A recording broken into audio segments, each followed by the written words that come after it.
شام بخیر.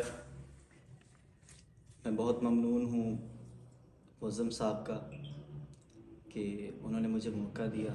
ان کے حکم پہ میں حاضر ہوا ہوں، اور اس کے ساتھ ساتھ یہاں کے منتظمین کا بھی میں بہت مشکور ہوں کہ انہوں نے اسٹیج سے مجھے ہیگل کے اوپر بات کرنے کا موقع دیا.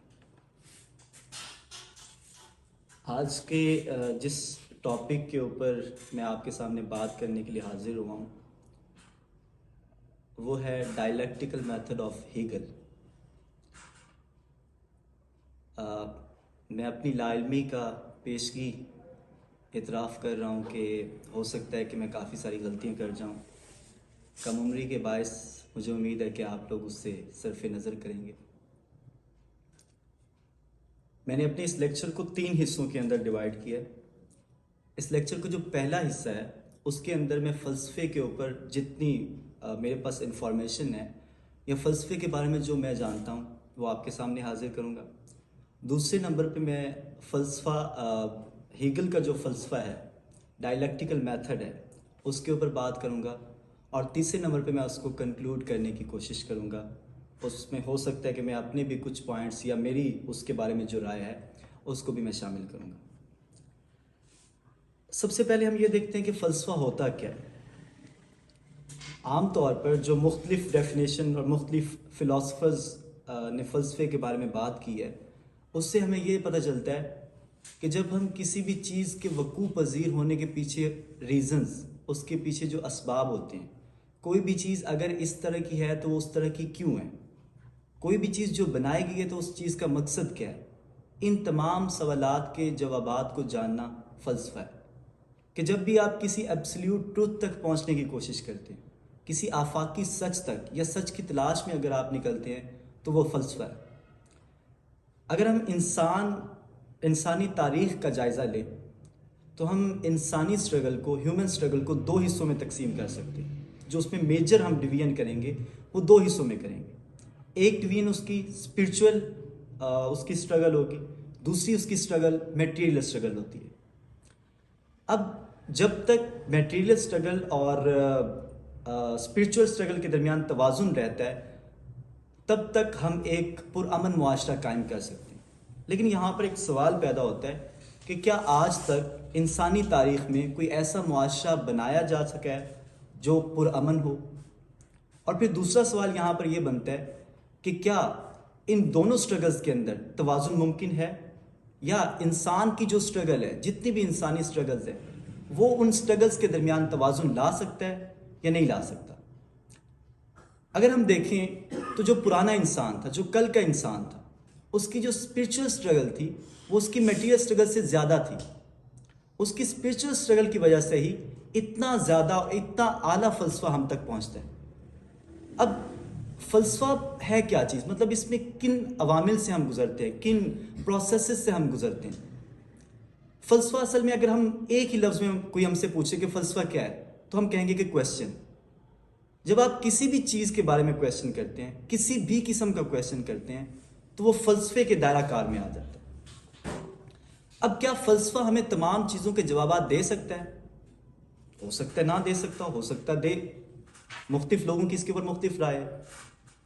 آج کل کے دور میں جب ہم کسی سائنسداں سے پوچھیں، کسی ایسے شخص سے پوچھیں جو سائنس کی طرف زیادہ ٹلٹیڈ ہو کہ فلسفے کا آج کل کے دور میں کوئی فائدہ ہے یا نہیں ہے، کیونکہ فلسفے کے اندر بحث آپ کو بہت ملے گی. لایانی چیزوں پہ بھی آپ کو بحث مل سکتی ہے، کرامت چیزوں پہ بھی بحث مل سکتی ہے، میٹا فزیکل چیزوں پہ آپ کو بحث مل سکتی ہے، ایتھکس پہ آپ کو بحث مل سکتی ہے، مذہب پہ آپ کو بحث مل سکتی ہے. یعنی کہ تمام ٹینجیبل اور انٹینجیبل چیزوں کے اوپر آپ کو اس میں بحث ملے گی. آج کل کا سائنسدان ہو سکتا ہے، موسٹ پروبیبلی ایسا ہو سکتا ہے کہ آج کل کا سائنسدان یہ کہے کہ فلسفے کی یا فلسفے کی آج کل کے دور میں کوئی ضرورت نہیں ہے. لیکن برٹرنڈ رسل کی زبان میں یا انہوں نے جس طرح سے اس کو پٹ کیا ہے، وہ کہتے ہیں کہ فلسفے میں ہم ان چیزوں کے اوپر بحث کرتے ہیں جن کا ہمارے پاس جواب نہیں ہوتا. جب ان چیزوں کا جواب مل جاتا ہے تو وہ سائنس بن جاتی ہے. اگر ان کی اس بات کو، جس سے ذاتی طور پر میں متفق ہوں، میری رائے کے مطابق مجھے لگتا ہے کہ انہوں نے یہ بات ٹھیک کی ہے، اگر ہم متفق ہو جائیں، جتنے بھی مضامین ہیں، جتنے بھی سبجیکٹس ہیں، اگر ان سبجیکٹس کے اندر ارتقا ہوا ہے تو اس کی بنیاد میں فلسفہ موجود ہے. کیونکہ جب تک ہم کویسچن نہیں کریں گے، جب تک ہم کسی بھی سیٹ بلیف پر اس میں ارتعاش پیدا نہیں کریں گے، تب تک ہم آگے نہیں بڑھ سکتے. اب اگر آپ کو وہ بات یاد ہو کہ جو میں نے آپ سوال میں نے آپ کے سامنے پیش کیا ہے کہ توازن کیا سوسائٹی میں لایا جا سکتا ہے، کیونکہ توازن کی بنیاد پر میں نے کہا ہے کہ امن ہو سکتا ہے. مجھے ایسا لگتا ہے کہ توازن آئے تو امن آ سکتا ہے. تو ہمیں یہ دو چیزیں پروو کرنی ہے کہ کوئی بھی دنیا میں انسانی تاریخ جب سے شروع ہوئی اور جب سے لے کر ہمیں جس انسانی تاریخ کا ہمیں پتہ ہے، تب سے لے کر آج تک کیا ہم ایسا معاشرہ بنا سکے ہیں جس میں اسپرچول سٹرگل اور میٹیریل سٹرگل کے درمیان توازن آیا اور اس کی بنیاد پر وہاں پر امن آ گیا.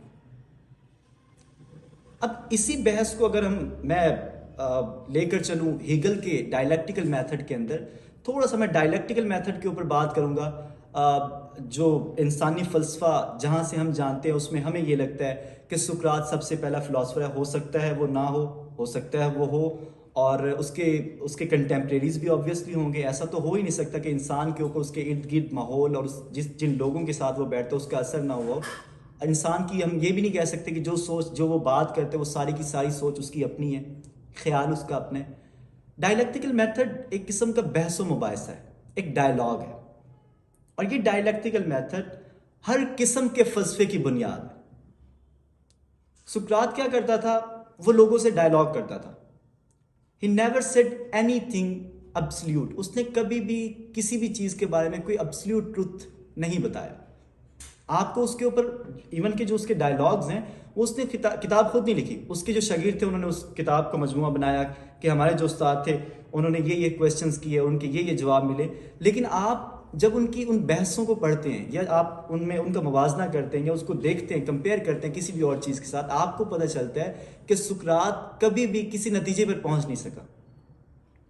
تو یہاں سے ہمیں پتہ چلتا ہے کہ فلسفہ سچ کی تلاش ہے، اور سچ ایک ڈیسٹینیشن نہیں ہے، ایک سفر ہے. تو جب اس سفر میں ہمیں جس طرح سے ہم کیمسٹری کے اندر دیکھتے ہیں کہ بائی پروڈکٹ ہوتا ہے، ہم جس چیز کو حاصل کرتے ہیں اس کے حاصل کرنے کے ساتھ ساتھ ایک ہمیں بینیفٹ ملتا ہے بائی پروڈکٹ کے طور پہ. اگر سائنس کے اندر ہم کس چیز کو لا مان لیتے ہیں، فلسفے میں کویسچن ہوا، کویسچن کا جب جواب مل گیا وہ سائنس بن گیا، تو ہم اس سائنٹیفک لا کو بائی پروڈکٹ کے طور پہ، میرے خیال میں ہم اس کو بائی پروڈکٹ کے طور پہ لیں گے. اچھا، اب یہ جو ڈائلیکٹیکل میتھڈ ہے جس میں وہ بحث و مباحثہ ہوتا ہے، وہ کسی کویسچن کرتا ہے سقراط، وہ اس کا جواب دیتا ہے، اس کے جواب میں سے کوئی پوائنٹ نکالتا ہے، اس پہ کویسچن کرتا ہے، اور یہ ان اینڈنگ ایک سلسلہ چل پڑتا ہے.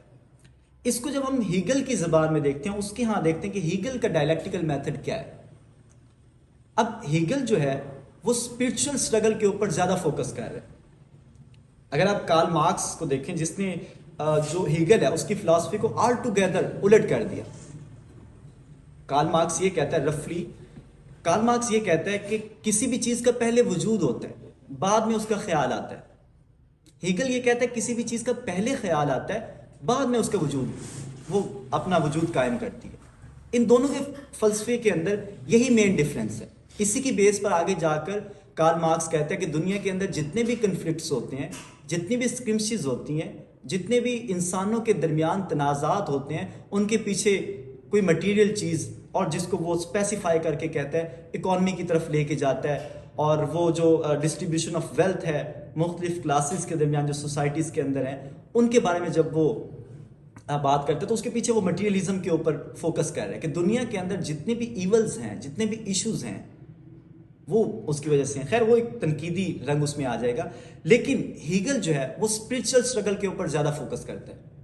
اس اسپرچل سٹرگل کے اندر جس کی بات پہلے، جس ڈائلیکٹیکل میتھڈ کی پہلے بات سوکریٹس کر چکے ہیں، جس میں وہ کہتا ہے کہ دو لوگوں کے آپس میں بحث سے آپ نالج تک پہنچ سکتے ہیں. اور اس نے علم کی جو ڈیفینیشن کی ہے، اس کی جو تعریف کی ہے، وہ یہی کی ہے کہ سچ کی تلاش علم ہے، اور ہم کبھی بھی کسی مکمل سچ تک نہیں پہنچ سکتے.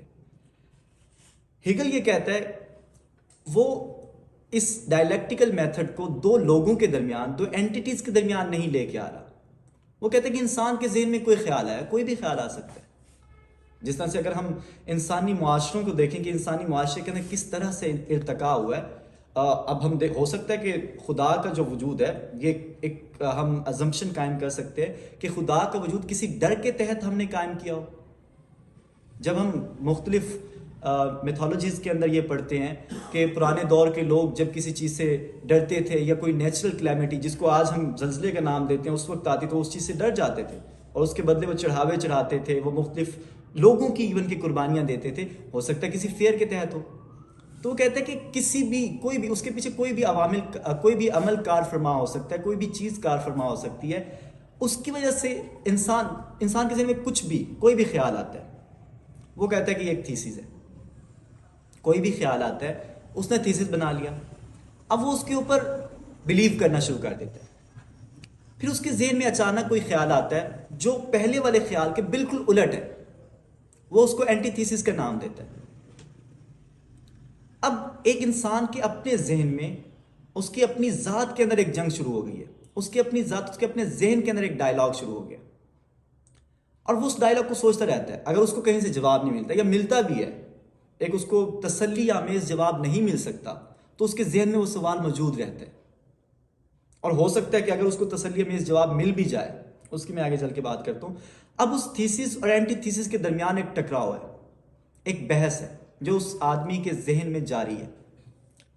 اب اس بحث کے نتیجے میں وہ کسی کے نتیجے پہ پہنچ جاتا ہے, جو نتیجہ اس کو تسلی دیتا ہے, جو اس کو سکون دیتا ہے, جس کو وہ سچ سمجھنا شروع کر دیتا ہے, تو وہ اس کو ہیگل نام دیتا ہے سنتھیسس کا, کہ تھیسس اور اینٹی تھیسس کے ملنے سے ہمارے پاس سنتھیسس بن گیا. اب وہ یہ کہتا ہے کہ وہ اس چیز کو سچ سمجھتا رہتا ہے. کوئی بھی ایسی بات ہوتی ہے, کوئی بھی اس کے ذہن میں پھر کوئی خیال آ سکتا ہے جس سے وہ سنتھیسس جو اس نے تھیسس اور اینٹی تھیسس کے کنفلکٹ کے بعد بنایا تھا وہ کویسچنڈ ہو جاتا ہے. پھر اس کے پاس کویسچن آ جاتا ہے, پھر ایک اور اسٹرگل شروع ہو جاتی ہے. اور ہیگل یہ کہتا ہے کہ انسان وہ اپنے ڈائلیکٹیکل میتھڈ کے ذریعے یہ پروف کرنے کی کوشش کر رہا ہے کہ جو فلسفے کا اصل رنگ ہے, جو فلسفے کا اصل مقصد ہے, وہ سچ کی تلاش ہے. سیم وہی بات جو اس سے پہلے سوکریٹیز نے کی تھی, وہ اسی کے بارے میں بات کر رہا ہے کہ یہ سچ کی تلاش ہے. لیکن اس کے ساتھ ساتھ اس نے یہ بھی بتا دیا ہے کہ آپ سچ تک کبھی بھی پہنچ نہیں سکتے, آپ ایبسلیوٹ ٹروتھ تک کبھی بھی نہیں پہنچ سکتے.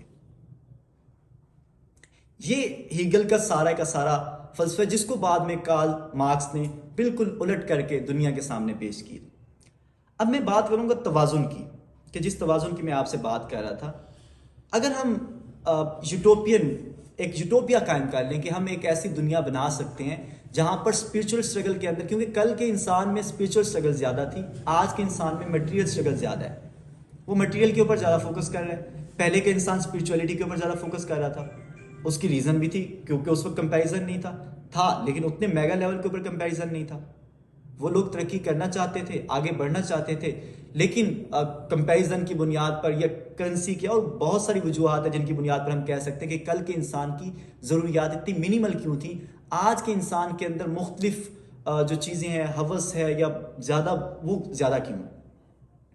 تو سوال جس کا میں کوشش کر رہا ہوں کہ میں اس کو کمپریہینڈ کر سکوں کہ کیا توازن قائم کیا جا سکتا ہے, کیونکہ میں خود یہ کہہ رہا ہوں کہ توازن قائم نہیں کیا جا سکتا, لیکن میں یہ بھی کہہ رہا ہوں کہ امن پسند معاشرہ تب قائم کیا جا سکتا ہے جب اسپرچول اسٹرگل اور میٹیریل اسٹرگل کے درمیان ہم بیلنس لے کے آئیں گے.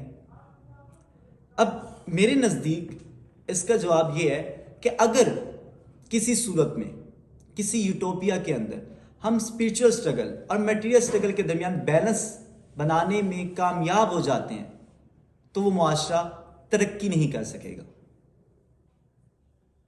اس کی ریزن یہ ہے کہ جب آپ اسپرچول اسٹرگل اور میٹیریل اسٹرگل کے درمیان بیلنس لے کے آتے تو آپ کو ایک ٹھہراؤ مل جاتا ہے. امن ایک ٹھہراؤ کا اعلامیہ ہے. جب امن ہے تو وہاں پر ٹھہراؤ آ گیا.